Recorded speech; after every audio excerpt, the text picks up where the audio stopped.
Hello, and a very warm welcome to Florence and to Anna.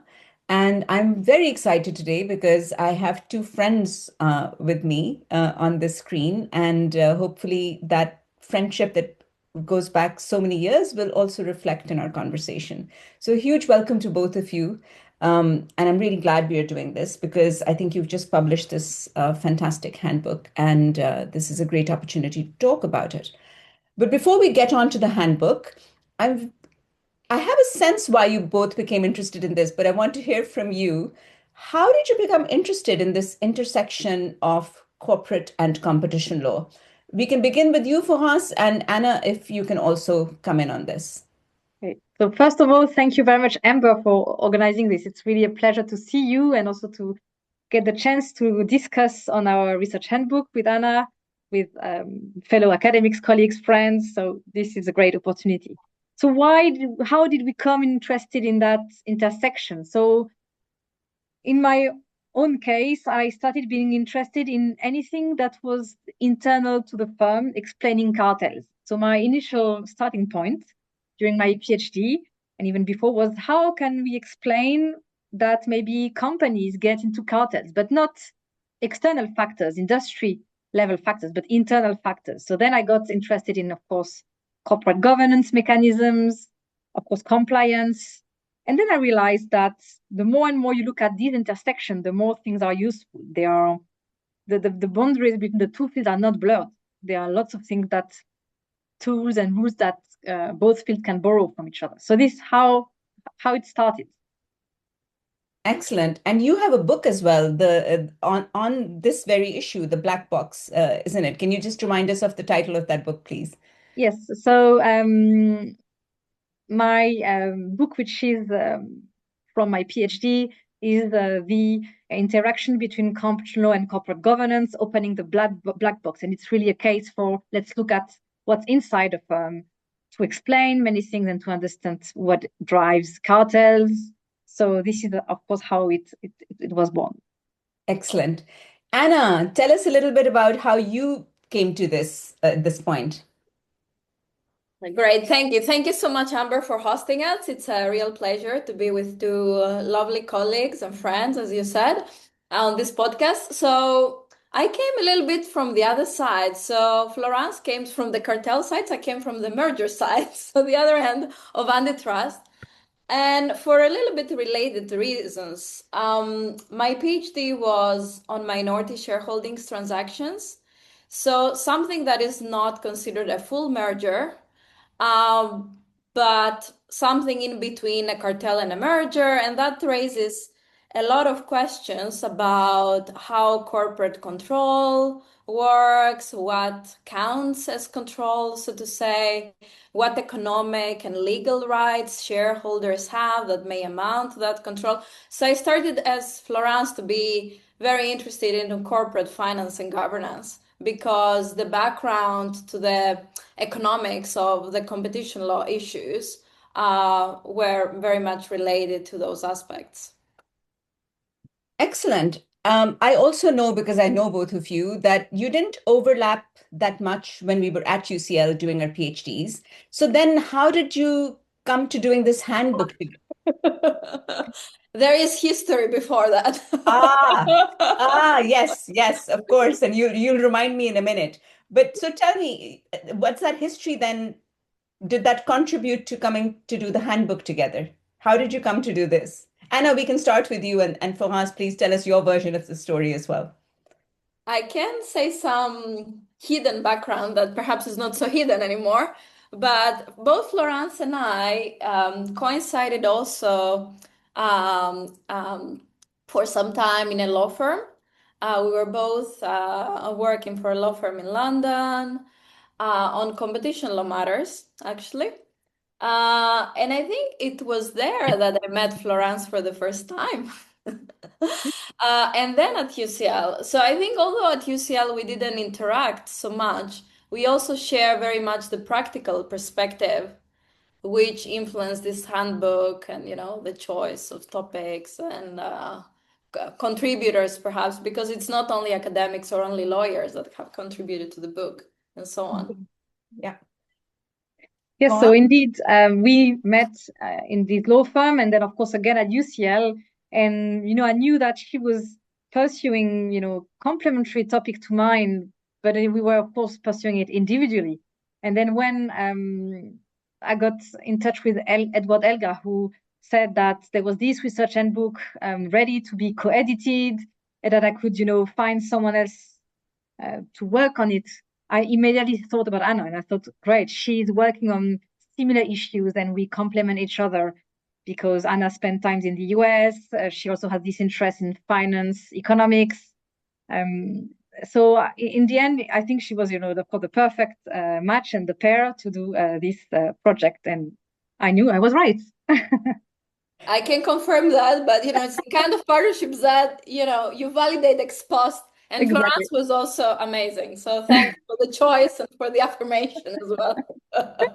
Same, absolutely. I mean, listening to both of you, I can see that you brought commonalities, but also a very rich experience from different perspectives to this topic. And of course, Anna, your US experience added another dimension, and Florence, your EU experience added another dimension. So this has really, I think, it shows in the table of contents of the book that it's a very sort of it I think aspires to be and achieves to a very large extent a holistic understanding of this topic. So much as I can talk to you about both of you for a long time, let's get into the topic itself. I mean, what would you say is the sort of biggest point of interest for you in this intersection of corporate law and market power and competition law? I mean, what specifically does it tell us about market power? I mean, you coming from cartels and you coming from merger, both ways of aggregating corporate market power. So what is it that corporate law can tell us about market power? Florence? Yeah. Yes, so I think just to remain quite general, this book is about showing that the behavior of firms is much more complex than maybe in the neoclassical economic sense of just a one firm as unity of mind and will. And market power and corporate power, it's much more complex, and it can, arise out of several phenomenon arising from internal interaction to the firm, and it has impact on the market. So it's not just firm as market shares and their size on a given market, but it's a chance to get into more complex realities. And also it's about the corporate practicalities. Now I think through our research, we got aware of what is exactly a bit more closer to reality than just these models that are really useful for competition policy, but that maybe need to be enriched by these vision of corporate powers and realities. Okay, interesting. Anna, do you want to add something?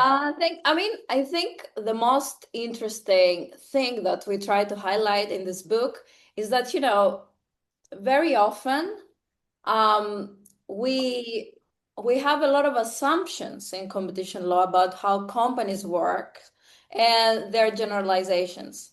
When we have market power, those assumptions are not always valid or they're challenged. And we see with new emerging practices such as common ownership that I work with, or interlocking directorates that Florence is working, these assumptions are very much challenged. So what I think we were very interested in was the counterintuitive outcomes that may arise if you try to combine those two when those perfect conditions under which competition or corporate governance work break, so to say. So we wanted to put more emphasis on those. Of course, they're known kind of, but in a very general way. So we try to flag issues that are emerging or old issues seen in a new light, I think, and highlight, principal agency problems, for agent problems, for example, in a new context, and so on. So see exactly where the fit is not perfect anymore.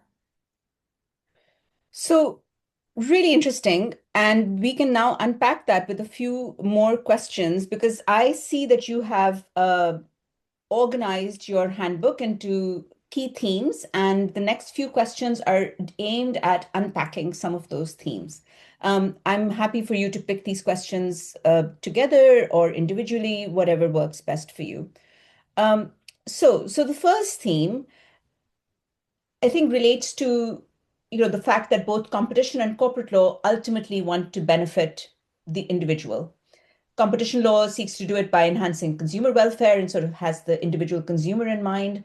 And corporate law is looking at the shareholder and maximizing shareholder value.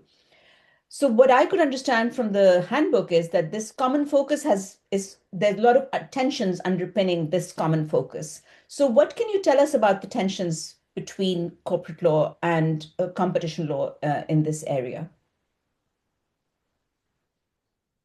Should I take this one? Yeah, sure. Yes. You're on the screen. Go ahead. Okay. So, I mean, I think it's as I said, it links a little bit to the earlier question.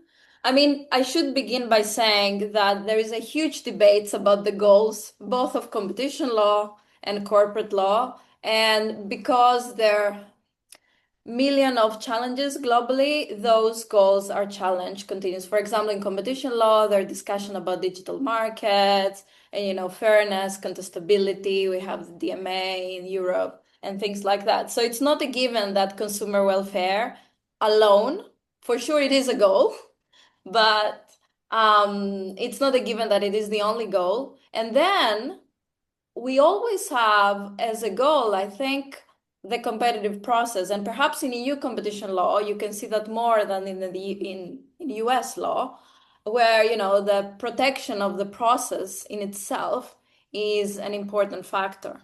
And in the EU, you also have other stuff like the integration of the internal market that plays a role in certain aspects.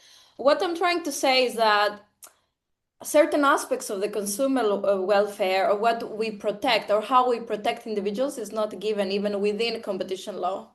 So if you go beyond that, I think there is also an interesting aspect in competition law that we try to protect individuals, but we also see some public interest aspect, and that is why I think we want, on the one hand, companies to perform well and maximize, shareholder value or firm value. It's debatable what we maximize there, but then we also want to make sure from a public interest perspective that those profits, what firms maximize, is not to the public detriment.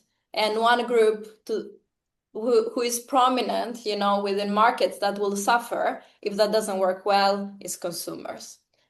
So there is this mismatch that we try to manage, I think, through competition law between private, that we want companies to incentivize to thrive, but at the same time we want to have a check that they don't do that at the expense of consumers in markets, for example.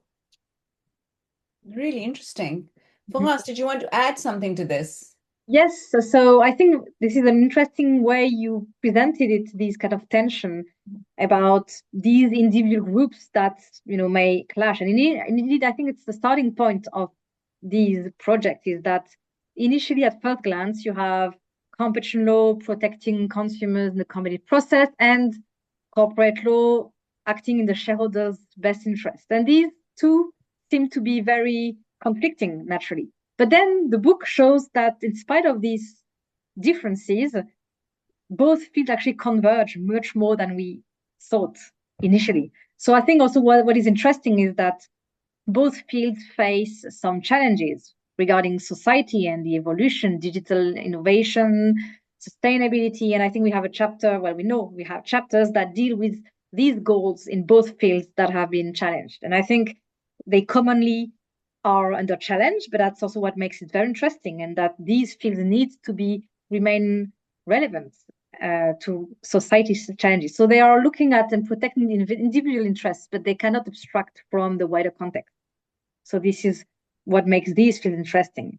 And also, I think we realize, looking at specific issues of the intersection, that on many issues, they both have something to say. So minority shareholding, of course, it is of concern for both corporate law and competition policy.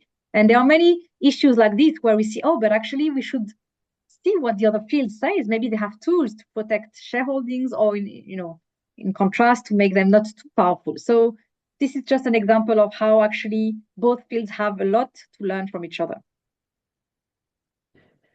Yeah, brilliant. I think so. The need for this sustained dialogue between corporate law and competition law, and really, you guys are creating that bridge, I think, with this handbook and with the various themes you've discussed.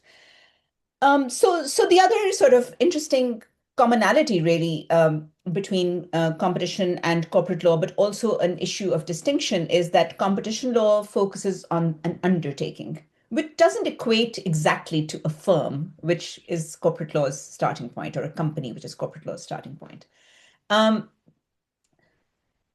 how different is this distinction, or how different are the concepts of undertaking and firm? I know, again, you are they really as distinct as they appear on the surface, or are they really as similar as some might think they are? I mean, what would you have to say to that?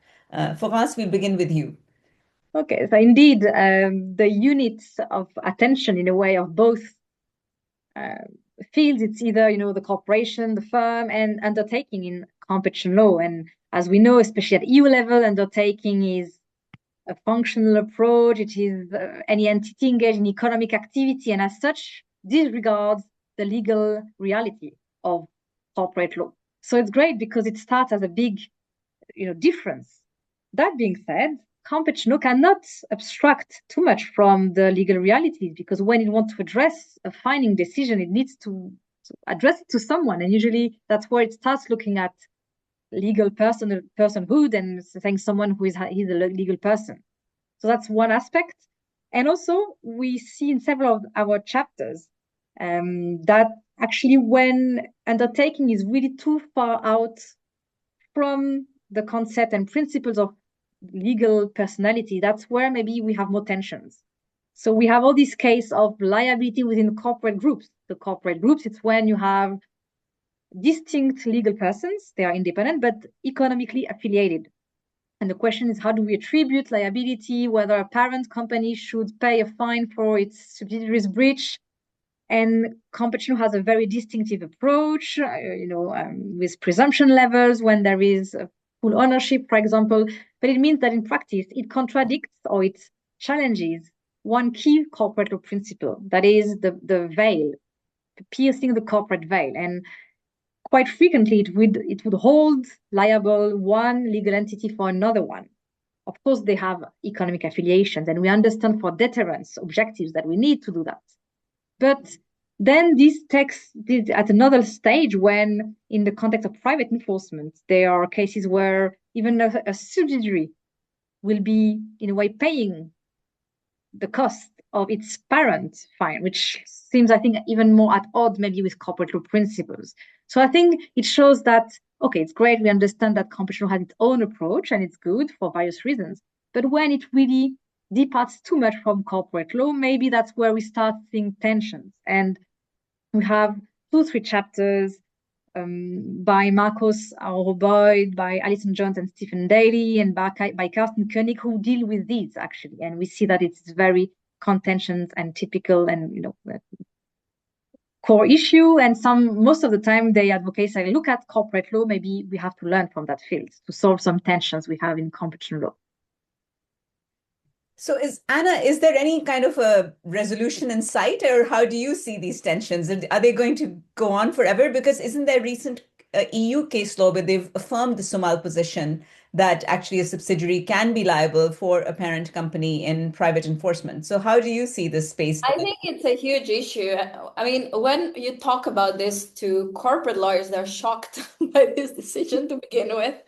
And in fact, now I'm teaching company law also here. So I start to understand a little bit the background, more of how we ended up with limited liability, separate legal personality, and so on. And I think there is one important point that I would like to make, that the concept of undertaking is unique to the EU, and other systems that, copy the EU system. But in the US, there's more alignment between, corporate law and antitrust, as they call it, competition law in the US. So in that case, this intergroup, so basically, in that case, you have more of a reality-based approach to the entity question, rather than a presumptive approach that we have in the EU. So you assume if a parent has control of the subsidiary in the EU, it's legitimate to automatically assign liability to that parent, but also the other way around, as Florence described earlier, which is a bit more contentious. In the US, that is not the case because there is one important difference. And here you see the history and the institutional power dependence. In the US, the antitrust rules are addressed to persons, which includes legal and natural persons. In the EU, we cannot do that. To some extent, because, EU law touches upon certain aspects and harmonizes certain aspects, but does not harmonize everything. And criminal law still remains, or other aspects of civil law remain national, including corporate law. And that is an issue, you know? So you have to see, I think, things in context to understand why certain things in the EU have developed in a more bizarre way than mainstream antitrust in other countries. Yeah. So I like the word bizarre because it suggests that you think the US approach is perhaps more easily understandable. And actually, I agree because I think even from my background as a corporate lawyer, I can see, I can immediately understand that approach better. But again, I think that they're I'm not not saying saying necessarily that it's better, but it's definitely more intuitive. Let's it's, put yeah. it that way. But having said that, I think the EU exports really well. I think the EU competition ideas are exported around the globe, and so is the single economic entity doctrine is very relevant. I think not so it's actually relevant to a lot of common law countries that otherwise may have looked a bit more like the US, but they're actually going to the EU competition rules. So I think it's creating a very interesting picture I have globally to as say, well. I think so because, my students, as I said, that teach company law, they're so perplexed or so shocked when I tell them, oh, the corporate veil that Florence discussed is so limited, its applicability. And, competition law can kind of make up for that in a way, and that is why we have the single economic entity doctrine. So it does make sense. Of course, the more you expand it, then we can argue what are the boundaries of that concept, but it had some rationale why it was created, okay, to balance some perhaps over expansion of corporate law. So this tension and this evolving relation between corporate and competition law, it's ongoing, and we should be careful, I think, from both sides not to exaggerate, because then it can backfire a little bit. I think that's the broader perhaps lesson. No, brilliant. Absolutely. So getting on now to the other theme, the next theme that your handbook discusses, of course, is interlocking directorates and financialization as well. Now, both I've heard a little bit about from your talks earlier. Florence, you, I think, spoke to my students at Manchester once on the issue of interlocking directorates. But how do you explore this in the book? Because you have different contributions now. So I think how do you flesh this out within the book? And we'll come to financialization in a second with you, Anna. Yes, France, if you can take this, please. Yes, so indeed, interlock is of course natural topic to cover in our handbook, as is financialization and minority shareholding. So indeed, we have several contributions. Yaron Neely on horizontal directors in the US. We have also contribution on Israel structures. We have also Japanese insights into these questions. So we really have a diverse input into interlocking directorates. So this is, we are, very happy to have to feature several of these chapters in that. Yes, but indeed, what is interesting is that this is a topic that I think is gaining traction in the US. They used to have they have this prohibition, Section 8 of the Clayton Act, which has always been there, but only it's been a few years that it's more active again. So I think we were happy with the development of this handbook, that it coincided with more empirics onto the topic, but also more enforcement. And I think with the evolutions of digital competition, we are no longer sure about who competes with whom, and basically you have increasingly greater competition in a way in digital sectors. So this is why well, now many years ago, but Eric Schmidt from Google stepped down from the board of Apple because they had understood that they were competitor, while maybe 20 years ago they were not, and that shows that indeed now these provisions have the scope of the potential of actually catching more practices, and they are actually used by these authorities. Interesting. So, before I come back to, I have questions about women on the board as well, but which you touch upon in your book. But I just want to hear from Anna. Do you want to add something on this point on the financialization of aspect of this Sure. I discussion? mean, I think it's a little bit parallel debate, parallel evolution to this interlocking directorate story. Not completely overlapping, but very often we see common ownership together with common directors. So Yes. there are things that may exist in parallel. And I think we have a very interesting chapter that talks about common ownership in Japan. And there, the two issues, historically, have been more prominent because, the history of the corporate governance in that country with the Kiretsu system and, cross shareholdings being very natural. But it's interesting that also there, regulatory intervention changed the landscape. And in the end, we ended up with a similar but different problem that is now common ownership. So financialization comes back in a different form. And so it's difficult for regulators, on the one hand, to anticipate. And you try to fix one thing, but you see that other things happen.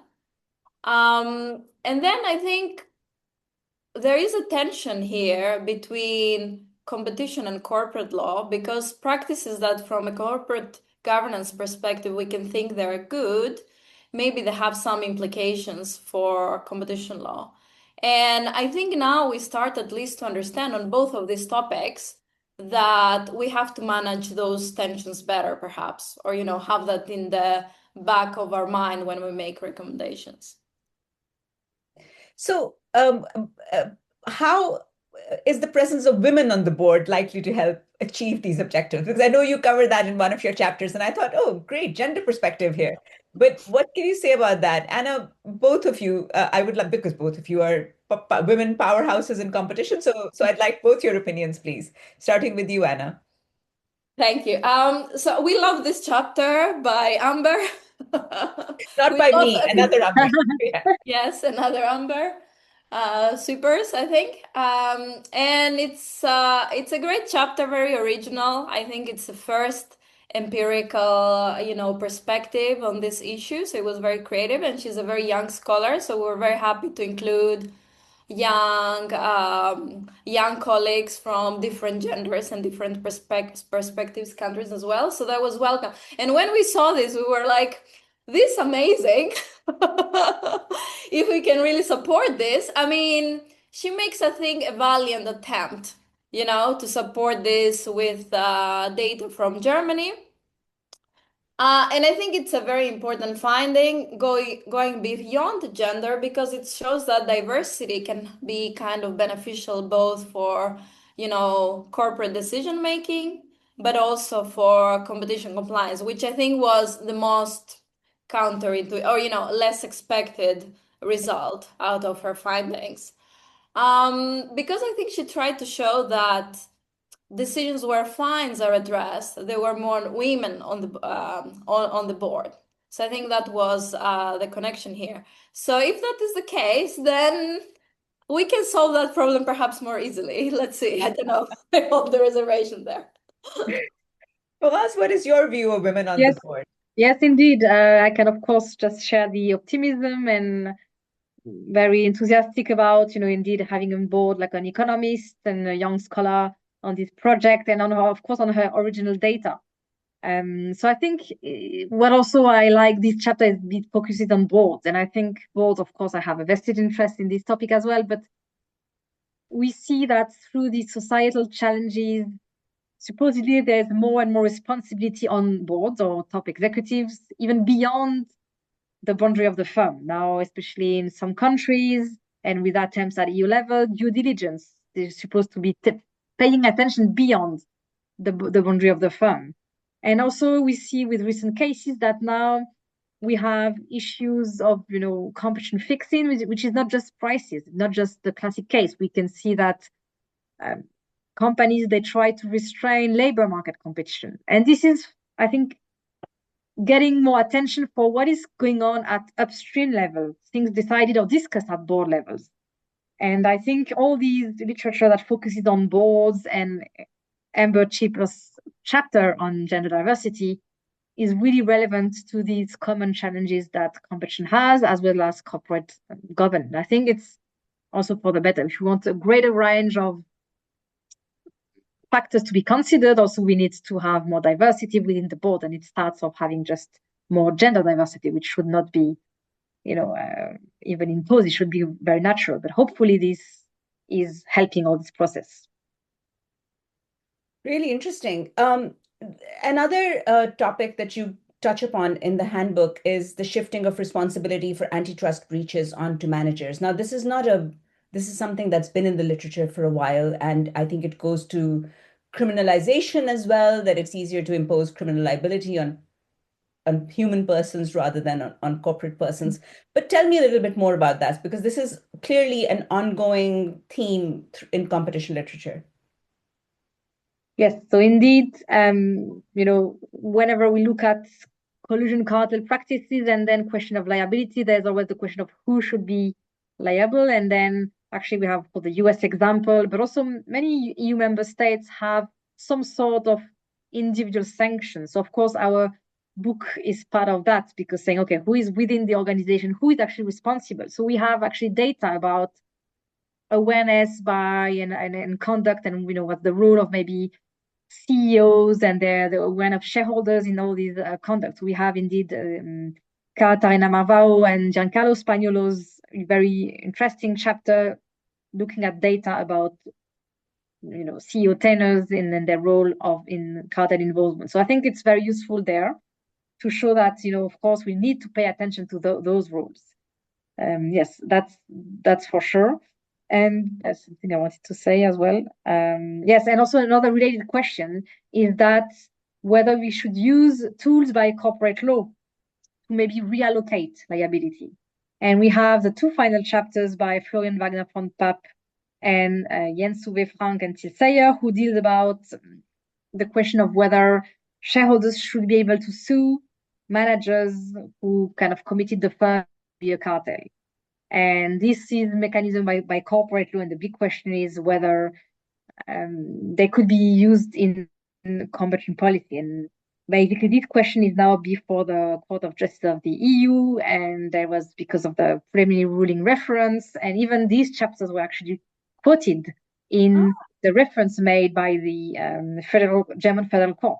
So we were very pleased for that and see of the practical impact, hopefully, of the book. But this is another side issue of how we should use corporate law mechanisms to promote competition law without undermining deterrence. So deterrence is, of course, something that we have big in our mind. Oh, brilliant. I love the practical impact. Anna, do you want to say something about this shifting of responsibility and how corporate law can help us allocate responsibility, as Florence said? I can bring it back to the beginning where we started, when I said about presumptions, that we assume that we solved all the principal agent problems, where if we haven't, that is an issue. So, of course, if corporate governance works well and, shareholders can discipline managers and so on, then it's great, because we can be confident that by imposing a fine on the company, then the deterrence problem is addressed. But very often, or most often, I would say, we cannot be confident about that. There is a lot of research saying that fines are under deterrent. Then we have the chapter that Florence mentioned, that they're not individual sanctions within corporate governance for those managers that take initiatives that counter the rules on competition law. So there are some concerns around those agency problems. And the question is how to reconcile high-level assumptions with reality. Should we allow additional ways to ensure that deterrence within or outside competition law? So we try to bring in that corporate governance perspective. in. And as Flora said, we have two chapters on this. There is a huge debate about this. As you said, it's an old debate because different countries within their corporate laws, they do it differently, or there is a different line of case law. And it will be very interesting to see now the judgment from the European Court of Justice to see where this will go. I mean, they're very good arguments, I think. So I have some personal views on this, that perhaps we should allow some, of this liability shifting, both for deterrence and other reasons. But of course, then there is a whole debate within corporate law how we need to do that. If you allow, liability insurance, and how, managers, we can ensure that they're exposed somewhat, but not much, because then you can have over deterrence of managers and they don't take enough risks, who could be beneficial for corporate actions. So it's a very intricate balance, in fact. And I think it's important that we take into account not only the competition side, but the corporate reality as well. Not only the market reality, the fact that, antitrust enforcement could be not effective or not as effective and deterrent enough as we would like, but also how the company works internally.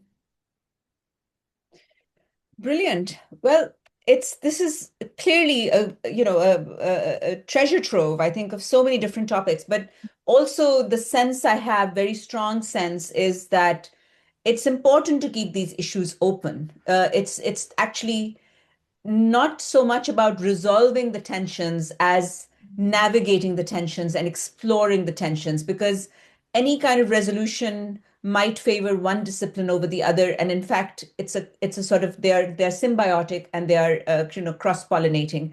And I think that, to be fair, the relationship between corporate law and competition law is very intuitive. I think, as Florence mentioned when she started out, that one is inside the company. It's like saying, well, who am I as a person? And then competition law is about how I behave in public. And truly there should be a connection between them. So I think this is a wonderful contribution to breaking the silos and putting them in conversation with each other. But what is a podcast, or what is a conversation, without an unfair question? And my unfair question to both of you is, do you have a favorite chapter? I mean, if I were to read only one chapter, if I was really lazy, which one would both of you, and I hope that both of you will recommend different chapters. But Anna, your recommendation, and then Fahas, your recommendation. I've said this before, so I'll keep with this one, because I think, although it's unfair, whatever I say, perhaps it's a little bit less unfair because competition is less. So I really like the chapter by Mariana Parglander and her co-author, Maria Luisa Mesquita Silva and Lucas Vispico.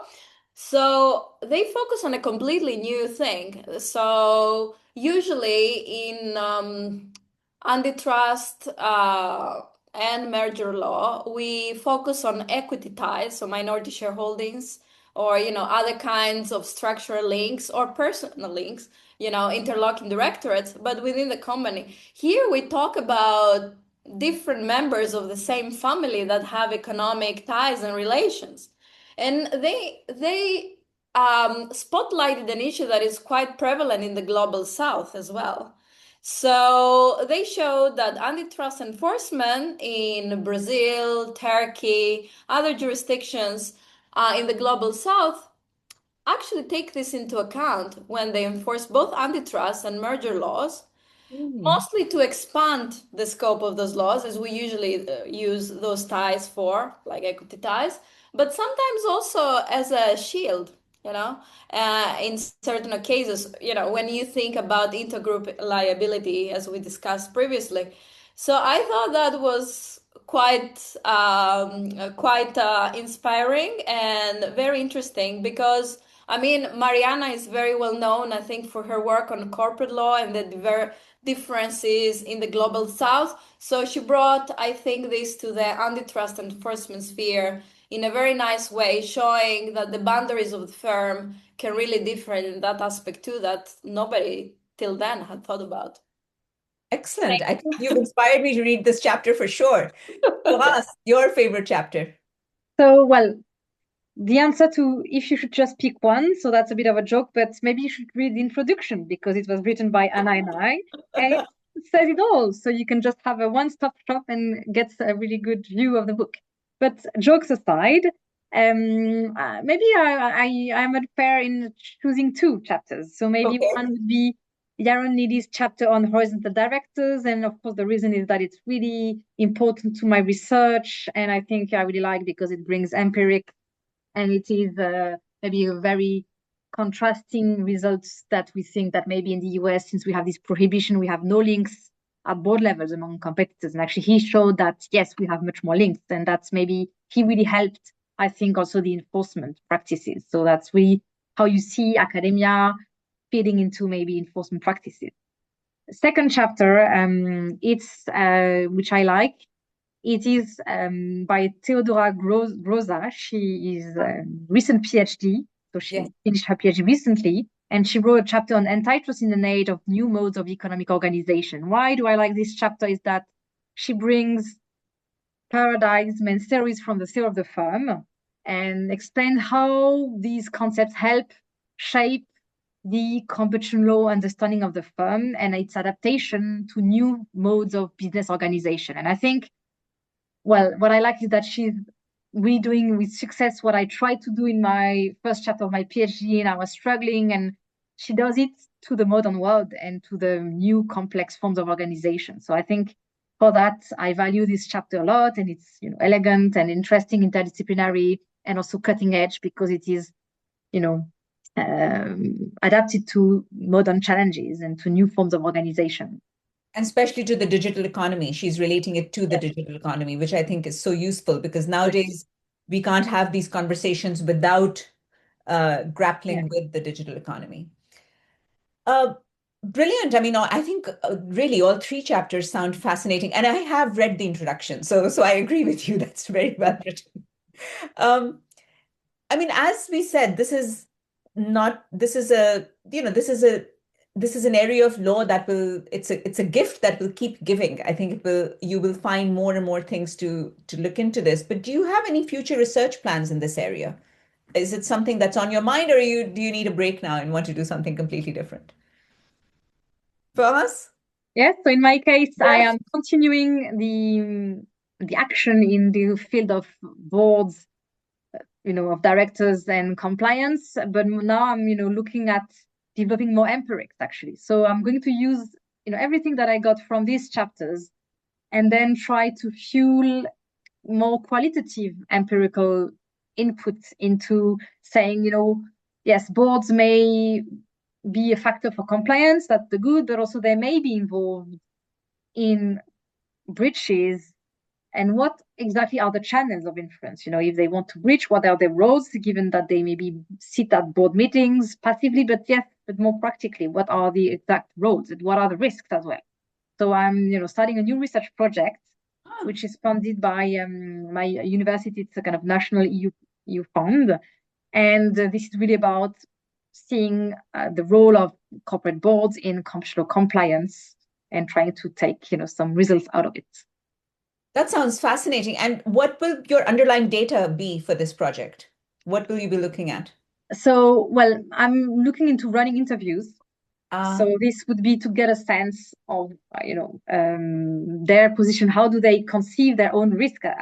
So this is a bit, strategic as well, because it's difficult to ask questions about something that is potentially illegal, but also maybe, I could try to look at if I can access, minutes of corporate board meetings uh-huh. and see whether there is mention of competition, if it's just not there. So this was suggested by, colleagues said, oh, maybe you should actually look at whether they talk about competition compliance at all, among all other things. So, but mostly I will mostly be looking at more qualitative, evidence. And also I'd like to make a more legal analysis of actually the scope of responsibility. We hear, we have sanctions from competition, but also we have sanctions from corporate law. And in France, for example, we have, civil liability. In some places you have more criminal. So I wanted actually to map really the scope of a liability for board members. It's fascinating, and we'll have to bring you back to talk about that project when you have more to say about it. But Anna, what are your future plans? Are you staying with this area of law, or is something else on the cards? Bad habits are hard to cut, as you know, and in academia even more, I think. So we cannot completely at least reinvent ourselves. Although I do try to, go a little bit beyond to get some fresh air. But at the same time, I do have some work on related topics. So one line of research is, of course, on the perennial issue of common ownership that I keep on working on this. But perhaps more interestingly, I also have a funded research project I'm working on. We have funding from the Swedish Competition Authority, and we're trying to look at competition compliance programs, uh, both from a comparative but also from a law and economics perspective. And the research involves both theoretical research but also empirical research. And we have actually done interviews with companies. And the aim for this project was to understand a little bit from the corporate side, what are the structures that companies use to organize compliance and why? What are the factors that are driving them to choose certain aspects? So is it like random? Is it completely, organization dependent? Are there general other factors? Is competition enforcement a factor, perhaps? So we have structured questionnaires, and we have worked both with other. I mean, I should say that I work on this project together with Giorgio Monti and Julia Novak. Oh, of course. Yeah, so I think they're known in this academic community of competition law. So yeah, they're both great. So we still have work to do. So one part is that empirical side, and then we try to also look at different jurisdictions and compare approaches of enforcement agencies and how they view those compliance programs that companies have internally, and why they are perhaps they have a more friendly or an inimical approach to those compliance programs. So, for example, one group of countries says that, oh, any compliance that is failed should not be credited at all. And other countries say, oh, perhaps we should consider them when we calculate fines. Others say perhaps they're useful in educating people, but we should not, take them into account at the enforcement stage. So there is quite some divergence of views, and we're trying to make sense why so much divergence across the world, and why. Yeah. Well, that sounds hugely ambitious, and Yeah, it is. So we'll see. But ambition dies last. Let's see. I mean, we have to have ambition. I think that's Yeah. a big sort of takeaway from this. I'm just going to share everybody on the screen now together because I think we're coming right to the end. So it'd be nice to have all of you on the screen well, all of us rather on the screen together, and we do now. Um, But yeah, I mean, one thing I'm going to take away from this conversation is that be ambitious and do things that others have not done or are not thinking about. Because I think when and I remember from Florence's time when she was starting her PhD, and also you, Anna, I mean, you were quite sort of doing a different thing. And I know that you probably didn't always feel that, are we really, I mean, is this something that is going to be mainstream or are we just going to be these Yes. people? But I think you've seen that you are, setting the agenda, not just following it. And I think that's brilliant. So anyone who's hearing this, be as ambitious as them and more, because I think that's what they've done. Thank you so much for joining me, Florence from Strasbourg and Anna from Leeds, not too far from me in Manchester. And it's funny we meet on screen. But it's truly been inspirational to listen to both of you. And I look forward to continuing these conversations going forward, well, in the future. So thank you again. And we will be talking again, I'm sure, when both your projects come to fruition. Yeah. Thank you, Amber. Thank you so much, Amber. It was a pleasure. Thank you. Thank you. Bye. No, no, stay.